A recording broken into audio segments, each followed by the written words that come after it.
Next we have objectives of management. Objectives of management. So there are three objectives of management. First, organizational objectives. Second, social objectives. Third is personal objectives. So first we have organizational objectives.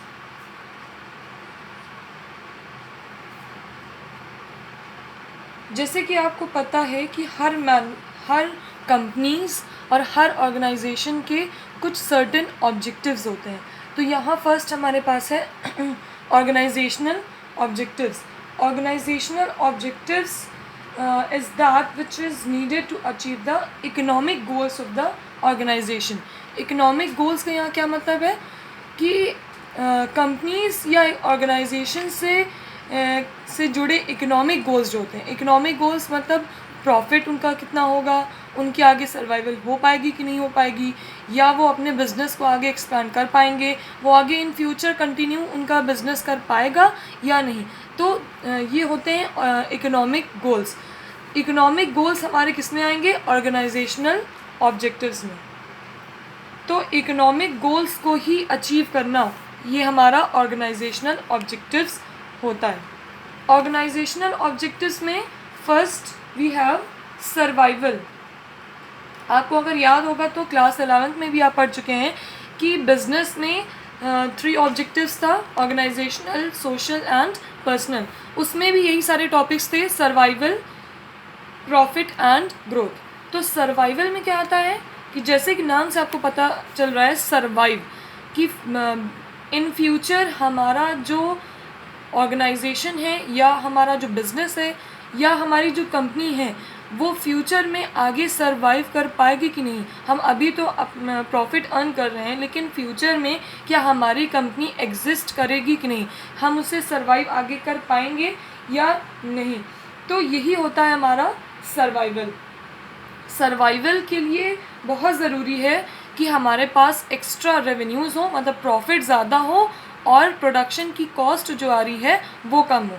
जब cost हमारी कम होगी और profit ज़्यादा होगा तो हम आगे future में सर्वाइव कर पाएंगे. Next, profit.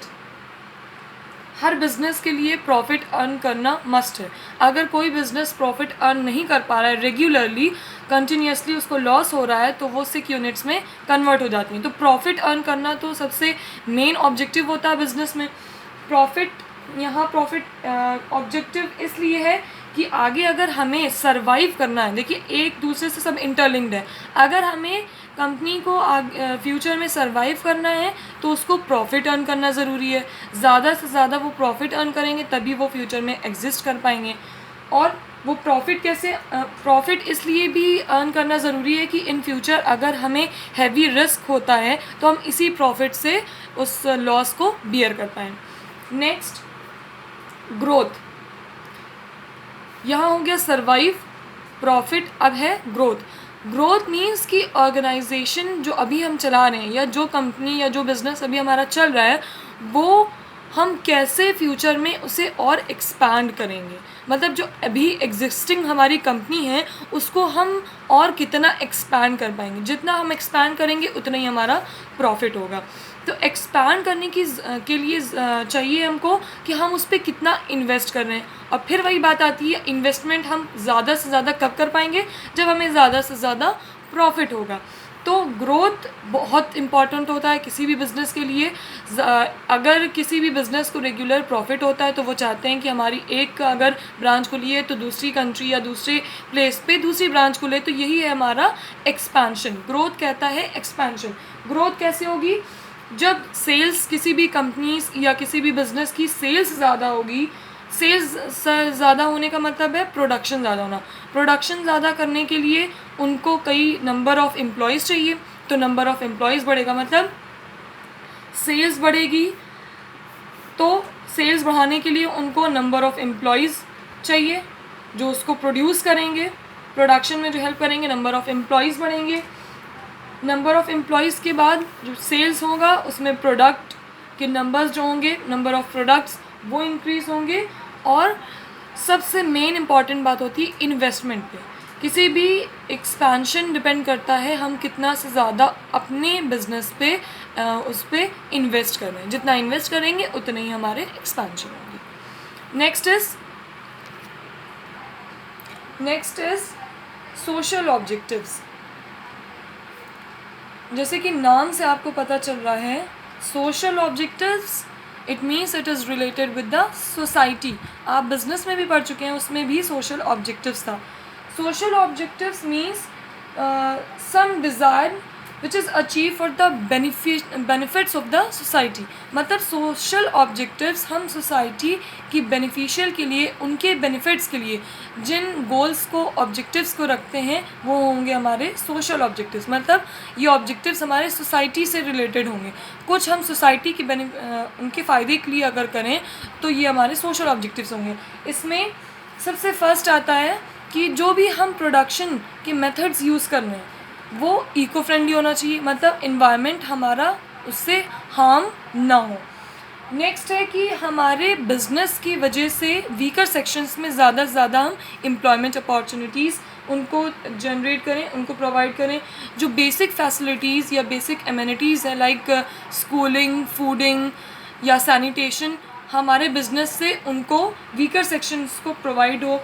हम जिस टाइप के गुड्स को प्रोड्यूस कर रहे हैं वो गुड क्वालिटी होना चाहिए और फेयर प्राइसेस पे हम उसको लोगों तक सप्लाई करें।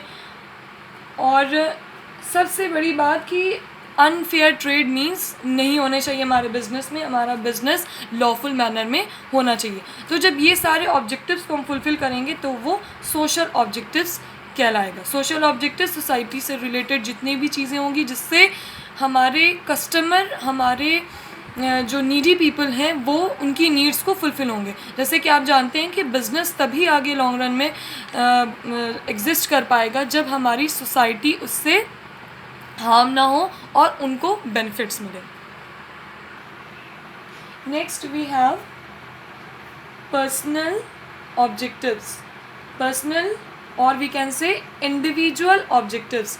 इंडिविजुअल ऑब्जेक्टिव्स जब आपको याद होगा कि आपने बिज़नेस में पढ़ा था, उसमें भी मैंने उस टाइम पे बोला था कि ये पर्सन टू पर्सन वैरी करती है। इंडिविजुअल ऑब्जेक्टिव जिसे हम पर्सनल ऑब्जेक्टिव कह रहे हैं, ये पर्सन टू पर्सन इसलिए वैरी करती है कि ये ज़रूरी नहीं है कि दो पर्सन्स की आपस में डिमांड, उनके टेस्ट, उनके प्रेफरेंस सेम हो। लाइक मैं जिस टाइप के प्रोडक्ट्स का यूज़ करती हूँ, अदर पर्सन कोई और प्रोडक्ट यूज़ कर रहे होंगे। It means we have different personalities, we have different choices, we have different taste and preference also. So इसीलिए हम इसे कह रहे हैं it is differ from person to person.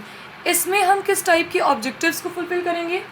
हमारे यहाँ जो वर्कर्स या जो एम्प्लॉयज़ वर्क कर रहे हैं उनको हम टाइम टू टाइम सैलरीज़, उनकी डिमांड के अकॉर्डिंग उनको सैलरीज़ टाइम पे हम पे करें। जो हमारे यहाँ कलीग्स वर्क कर रहे हैं उनकी हम रिस्पेक्ट करें, टाइम टू टाइम उन्हें मोटिवेट करें, उनकी हम पर्सनल ग्रोथ और डेवलपमेंट करें। पर्सनल ग्रोथ डेवलपमेंट क्या कब होगा? जब हम उनको time to time health facilities हो गई, मेडिकल फैसिलिटीज़ हो गई, फ्री इंश्योरेंस हो गया, फूडिंग हो गई, तो हम उनकी जब पर्सनल ग्रोथ और डेवलपमेंट करेंगे तब उनका ज़्यादा इंटरेस्ट हमारे बिज़नेस में होगा और उनको हम हेल्दी वर्किंग कंडीशंस देंगे। जब हम उन्हें हेल्दी वर्किंग कंडीशंस देंगे तो जाहिर है जब किसी को अच्छी वर्किंग कंडीशंस मिलेंगी, प्रॉपर सैलरीज़ मिलेंगी, उनको फैसिलिटीज़ अलग अलग मिल रही है जैसे कि मेडिकल और हेल्थ हो गया, फ्री इंश्योरेंस हो गया, तो हम इंडिविजुअल ऑब्जेक्टिव्स को अचीव कर पाएंगे। So these are the objectives of management.